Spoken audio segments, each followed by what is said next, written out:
ময়মনসিংহে একেবারেই ভেঙে পড়েছে ট্রাফিক ব্যবস্থা। ঘণ্টার পর ঘণ্টা জ্যামে বসে অতিষ্ঠ নগরবাসী। কয়েক মিনিটের পথ পাড়ি দিতে হচ্ছে কয়েক ঘণ্টায়। নিস্তার নেই রোগী বহনকারী অ্যাম্বুলেন্সেরও। শহরের যানজটের মাত্রা তীব্র হলেও তার সমাধানে নেই কার্যকর কোনো উদ্যোগ। এদিকে ট্রাফিক বিভাগ বলছে লোকবল কম থাকার পরও যানজট নিরসনে কাজ করছে পুলিশ। ময়মনসিংহ থেকে রিপন গোয়ালা অভির পাঠানো তথ্য ও চিত্রে ডেস্ক রিপোর্ট।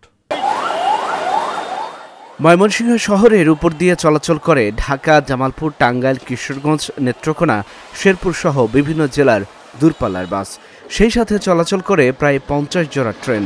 যানবাহনের চাপ আর রেল ক্রসিং থাকায় ভয়াবহ হয়ে উঠেছে যানজট। ট্রাফিক নেই এখানে মামা, দুইটা ট্রাফিক দিলে ভালো হতো। অনেক জ্যামতে আমরা আসতে অনেক সুবিধা, যাত্রীর অসুবিধা। ট্রেনের সিঙ্গেলে আরো 20 মিনিটে আবার অনেক জ্যাম লেগেতে আমরা ঘন্টা বসে রয়েছি গাড়ি নিয়ে, আমরাও যেতে পারতেছি না, যাত্রীও যেতে পারতেছি। আর বিশেষ করে ময়মনসিংহ ব্রিজ থেকে মেডিকেল পর্যন্ত এই জায়গায় আমাদের অনেক ইমার্জেন্সি রোগী আছে, যারা কিনা অনেক সমস্যা হইতেছে এই জ্যামটার কারণে। তো এই জ্যামটাই শুধুমাত্র হইতেছে এই জায়গায় কোনো ট্রাফিক নাই দেখে। যদি একটা ট্রাফিক থাকতো তাহলে এই জায়গায় কোনো জ্যাম থাকতো। জ্যামের প্রধান কারণ হচ্ছে আমাদের ড্রাইভাররা নিয়ম শৃঙ্খলা মানে না। দ্বিতীয়ত কারণ হচ্ছে ট্রাফিক বিভাগ সঠিকভাবে দায়িত্ব পালন করে না, যার ফলে মনে করেন ফলশ্রুতিতে এই আমাদের এই যানজট এবং রোগীর অবস্থা দিনকে দিন নাজেহাল অবস্থা। আমাদের এই অপরিকল্পিত সড়ক, রাস্তা ও ফুটপাত দখল, যত্রতত্র যানবাহনের স্ট্যান্ড, অতিরিক্ত অটোরিকশা সহ নানা কারণে প্রতিনিয়ত লেগে থাকছে যানজট। জরুরি লেন না থাকায় যানজটে মুমূর্ষু রোগী নিয়ে পড়ে থাকে অ্যাম্বুলেন্স। গুরুত্বপূর্ণ মোড়ে দেখা মিলে না ট্রাফিক পুলিশের।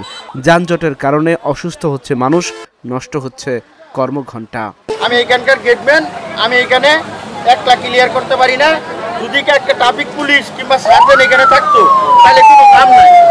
এখানে 12 জোড়া ট্রেন চলে এবং ইঞ্জিন চলে, এখানে আমরা 1 লাখ কন্ট্রোল করতে পারি না। বড় গাড়ি আছে, ছোট গাড়ি আছে, অনেক সময় আছে যে বড় গাড়িগুলো আপনার যে জ্যাম লাগায় দেয়, মাটি ব্রিজ নিয়ে আসে। এর রেল লাইনে সিঙ্গেল দেয় আপনার 10 থেকে 15 মিনিট।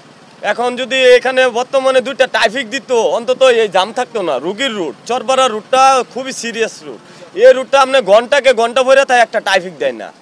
যে যত্রভাবে মানে অটোগুলো দাঁড়ানো হয়, এতে প্রশাসনিক ব্যবস্থা দুর্বল। ঠিক আছে, ওদের সঙ্গে কথা বললে ওরা প্রশাসনিক বিষয়টাকে এড়িয়ে যায়।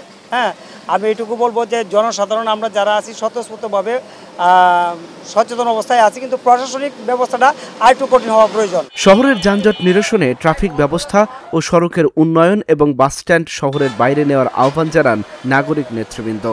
রিক্সা স্ট্যান্ড বলেন, ট্রাফিক স্ট্যান্ড বলেন, এবং ট্রাফিক ব্যবস্থাটাও কিন্তু ওইখানে খুব একটা ভালো না।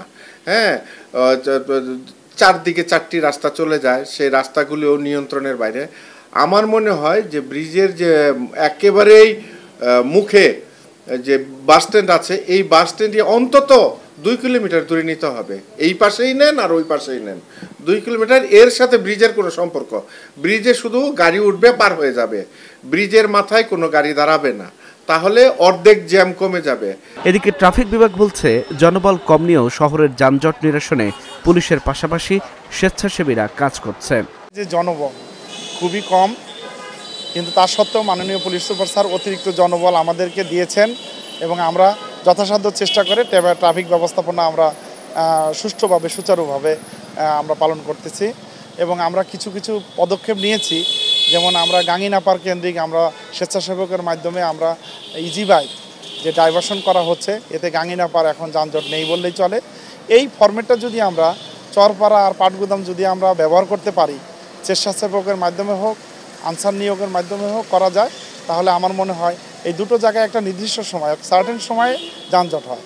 প্রতিদিনের যানজটের ভোগান্তি থেকে মুক্তি দিতে কার্যকর পদক্ষেপ নেবে জেলা ও পুলিশ প্রশাসন, সিটি কর্পোরেশন এবং সড়ক বিভাগ, এমনটাই প্রত্যাশা ময়মনসিংহবাসীর। Dhaka journal news desk.